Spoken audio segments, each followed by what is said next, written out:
Welcome to the Harchava Podcast. My name is Racheli Berry out of Las Vegas, Nevada. And in this podcast, I'm going to just be sharing with you everything that is on my mind as I build my dream business and my dream life. Harchava is about abundance. It's about an abundance of time, an abundance of money, an abundance of headspace, and everything else that we want in our lives. And I believe that abundance is really our birthright. So Harchava is looking at the Torah and Chassidus and Kabbalistic viewpoints of abundance and what we're really capable of, especially in this day and age as we are in the doorway of Geula, as we are stepping through that doorway and emerging out into a totally different era of elevated consciousness worldwide. And most importantly, elevated consciousness within each of us, within ourselves. So this podcast is really going to be almost a stream of consciousness with whatever's going on in my life, whatever's going on in the Parsha, whatever's going on in the Chodesh, the month, and really just bringing to you my raw, real experience of the life that I'm living as I am sitting in a parking lot next to motorcycles going by. And as I am building a successful online business while still holding down my 9-to-5 job and raising 4 little kids.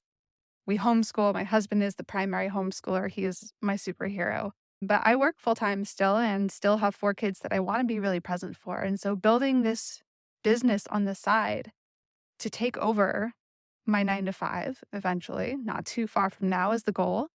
This is a supreme balancing act. And I think it takes an act of faith, an act of trust, an act of bitachon, we call it, of really knowing that this is possible, that it's possible for me, that it's possible for me now, that everything that I want and that everything that I'm dreaming of is already on its way to me. And the fact that I want it means that it's destined for me, that this is part of my, what we call chelek ba'olam, my part of the world. This is the part of the world that I'm meant to elevate. These desires that I have are things that are holy for me, because if it wasn't something that I was supposed to engage in, obviously we're talking about things that are good for me and good for the world and good for others. This doesn't apply to things that are destructive, that are wants coming from Sitra Achra, from another side, from the dark side. But these things that are, just the life that I want to live, the lifestyle that I want to have of having an abundance of wealth and an abundance of time and an abundance of headspace and an abundance of health, that I get to spend all of the time that I want with my kids, that no one else is in charge of my schedule, that no one else gets to tell me how to spend my money, that I get to go travel when I want to, where I want to, with my family, whenever I want. This lifestyle that I'm working on building, that I'm calling into my life, this is something that is holy for me. Because not everyone has the same desires, not everyone has the same passions, not everyone has the same drives. And so these things that I think in historical times we kind of pushed off to the side and said, oh no, really what I need to focus on is just being holy, holy, holy all of the time. Nowadays, we're in an era where the physicality is the holiness. The life that we desire is the holiness. We know that the era of Geula, the ultimate era of elevated consciousness, is about finding godliness and finding the divine, seeing the divine in absolutely everything, to the point where the stones are talking to us, right? Literally everything in the world is a vessel, a vehicle for divine consciousness, which means that everything that we're engaging with, everything that we desire, everything that we're bringing into our lives, that we're calling in for our future, these are all our personal vehicles for this godly energy. And I think this is a shift. This is a shift for a lot of people. This was a shift for me a few years ago when I first learned of this concept. And it honestly comes from the Lubavitcher Rebbe's talks in 1991 and 1992, which was his last few years of talking in this physical plane. And these shifts are really something that take a big reframe for a lot of us, because typically we've thought of our spiritual desires and our physical desires as competing desires. And so many of the talks from the Lubavitcher Rebbe in 1991 and 1992 focused on the fact that these are not separate things. And that maybe in the past they were separate things, but the work to unify them has already been done, which means that now the physical and the spiritual are really one and the same. And really they always were, but it was harder for us to see it and harder for us to interact with it this way. But for the last 30 years, we've been in this portal, in this in-between stage of the old world no longer exists. And the new world is here, but we don't always see it in a manifest way, which is why the Lubavitcher Rebbe over and over again told us to open our eyes. Look around, see what's available to you. So much is available to us nowadays that was not available to our parents and our grandparents and our great-grandparents. I think for any of us to describe the life that we're living now to our great-grandparents, any of them would have been like, Geula happened. Mashiach came. Like the new era really actually showed up. Like we actually did it. The world actually got its stuff together and we actually did it. That you can, type a couple of keys on a little black box in your hand and food shows up on your doorstep an hour later. Like that is wild, right? You can hit that little black box a couple more times and be talking in real time to someone on the opposite side of the world because time and space don't really exist. Like these are all things that are such Geula concept that we just take for granted because we're living in this era. But when we open our eyes and we see what's actually available to us, the opportunities that are actually available to us nowadays are just so fantastic. And it opens up this whole opportunity for us to look around and be like, okay, now that we're in this era, now that the global consciousness is already in the process of being elevated, and this unification of above and below, of the spiritual and of the physical is already in process, what is available to me now? What do I want? What do I desire? What do I desire for myself? What do I desire for my family, for my children, for this world, for my community? What do I want? And once we're really clear on what it is that we desire, we have to know that those desires are not coming from an unholy place. That those desires are the holy of holies in our lives, that it's our responsibility to find ways to reveal the godliness in those things that we desire. Because if it wasn't our place to reveal the godliness in them, we wouldn't desire them in the first place. And again, we're talking about permissible things. We're talking about things that are good for us and good for others.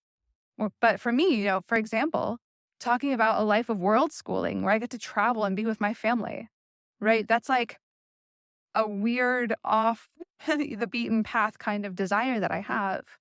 But I see it as good for me. I see it as good for my family. I see it as good for the world and the way that we can interact with the communities that we visit. And there's so much good to be had there. And this is a desire, a deep, deep desire that I have had for years. And so it's up to me to know that this desire is holy, that this desire is my way of bringing the divine into the physical world. It's my way of bringing Geula energy, this redemptive, divine consciousness kind of energy into my physical reality and the reality of the world around me. And so for me, one of the things that I am really sitting with right now, especially as we're in the month of Kislev and rapidly approaching Hanukkah, which is a time of miracles, there's this concept in Judaism that we're not really supposed to ask for miracles. We're not supposed to bank on miracles happening. And it's really interesting that during Hanukkah, there's a special edition that we add to our grace after meals, our benching, that if you miss that edition, you're supposed to insert something else later on in the grace after meals that says, may the compassionate one give us miracles the way that he gave us miracles back then. Which is really interesting because typically we're not supposed to ask for miracles. And the reason that this is something that we add into our grace after meals is because this time of year is a time of miracles to the point where we're allowed and encouraged even to ask for miracles in our lives. And so the things that we desire, the things that we're dreaming of, the things that we're going into this season of miracles, just wishing we could make it happen. Like, this is the time. And if it's something that it seems like, oh, that's so far off, like that is so far from my current reality, Hanukkah, like Kislev and Hanukkah are like literally the time to be dreaming of this and to be calling it into our reality and to say, Hashem, like universe, God, divine consciousness, like this is what I want. And it seems like it's going to take a miracle to make it happen. And I know that because it's a deep, true desire of mine, that this is my holiness, this is my part of the world to elevate. And so I'm trusting that the universe is going to work miracles for me. I am trusting that God is going to make miracles happen for me to have this thing that I am so passionately hoping for and dreaming of. So it's a really beautiful time for us to really tap into those dreams and those desires. Kislev also is the month of dreaming. To tap into those dreams and those desires and know that the miracles that it might take to make those things happen are already on the way. And it's up to us to know, to have betachon, to have the trust in a really deep and really felt and really tangible, like you feel it in your gut kind of way, that these things are actually on their way to us already. They're actually happening. It's actually already done in the spiritual potential realms. It's already complete, and we're just waiting for it to work its way down, work its way down the reality vortex into the physical plane so that we can see it. But it's already done. It's already on its way. It's already happening. Right? And when we approach our lives from this place of, here's my deep, true desire. Here's what I want my physical reality to look like. And I know that because this physical reality is calling to me, that this is also my spiritual reality that I'm meant to have, that I'm meant to bring the divine consciousness into the world in this way. And therefore, I know that miracles are going to happen to make this work for me. And we're able to live our lives and really see it. Beautiful things start happening. Anyone that's heard me talk about positive psychology, I have a certificate in positive psychology, and it's mostly for my own mental health and also just because I find it interesting. But I really love the overlap of positive psychology and Chassidus and Kabbalah. And I think there's a lot of beautiful things that we can learn from the intersection between these things. And one of the studies from positive psychology that I really, really loved was this study on how our mindset and mental state really determines our physical reality. And there was a study that they did. And basically the gist of it is that they called researchers into a coffee shop they called research participants into a coffee shop to meet a researcher. And for some of the research participants, they were told to meet at a certain time and then, get there 5-10 minutes early just so you have time to settle in. And the researcher will meet you at such and such time. And for those participants, everything worked great and they got in the door and nothing happened, right? It was just totally fine. For the other half of the participants, there was things going on outside the coffee shop that delayed them from getting in and stressed them out right before they got in the door of the coffee shop. And what they found that was super, super interesting was that the research participants actually weren't there to meet the researcher. The researcher was actually watching how they walked into the coffee shop, because what they did was they actually planted a $20 bill on the floor just inside the coffee shop. And the participants that walked in with 5 to 10 minutes to spare, relaxed, on time, not stressed, almost all of them saw the $20 bill on the floor and picked it up and bought themselves a coffee with it and left a nice tip for the cashier and had a great demeanor going on. And they were just relaxed and happy. And they were so pleased that they found this $20 bill on the floor and no one around them seemed to know whose it was. And so it's just $20 extra. And they were able to buy their coffee with it and buy the researcher coffee with it and leave a nice tip. And now they're having this fantastic day because they walked in this calm mindset. But the people who walked in stressed already, not a single one of them found the $20 bill on the floor. Because we get into this place of tunnel vision when we're stressed, that all of the opportunities that are all around us all of the time seem like they don't exist.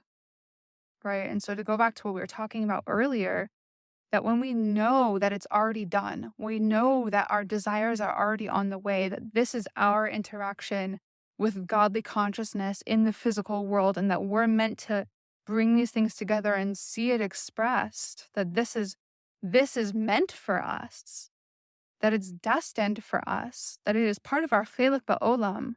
It's our part of the world to make godly. And it's done. It's already happening. It's already on the way. It's already manifesting itself in our physical reality, and we're just waiting to see it manifest. We know it's happening. That sort of mindset puts us in the mindset where we see all of the opportunities around us. From a positive psychology perspective, we stay open to all of the different ways that those desires can show up in our lives, to all of the different ways that that dream lifestyle can manifest itself, all of the different opportunities, all of the different relationships, all of the different, job opportunities or travel opportunities or chances to go and speak in that place and get paid to go play in this place, and whatever it is that we're trying to bring into our lives. Like, we're so open because we know what's already happening, that when those opportunities are around us, we see them and we're able to capitalize on them. And so we're in partnership with Hashem, with God, with the universe, co-creating this reality.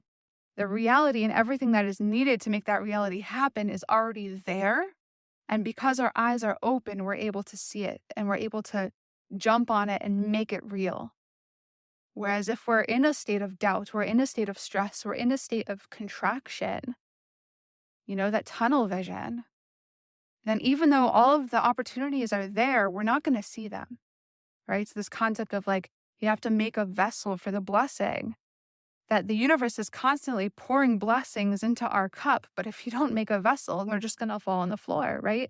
So these opportunities are all around us all of the time. But if we don't have the right mindset, if our eyes are not open from a place of knowing that this is the era that we're in, that it is our right and our responsibility to take this physical world and make it godly in every sense of every desire that we have, and it's already done, it's already on its way. If we don't approach our lives from that perspective, if we don't have the bitachon, the trust that this is just the way the world is, because this is the era that we're in of elevated divine consciousness throughout the world, right? And again, this has been for the last 32 years already since the Lubavitcher Rebbe started talking about all of this stuff in such a tangible, real way.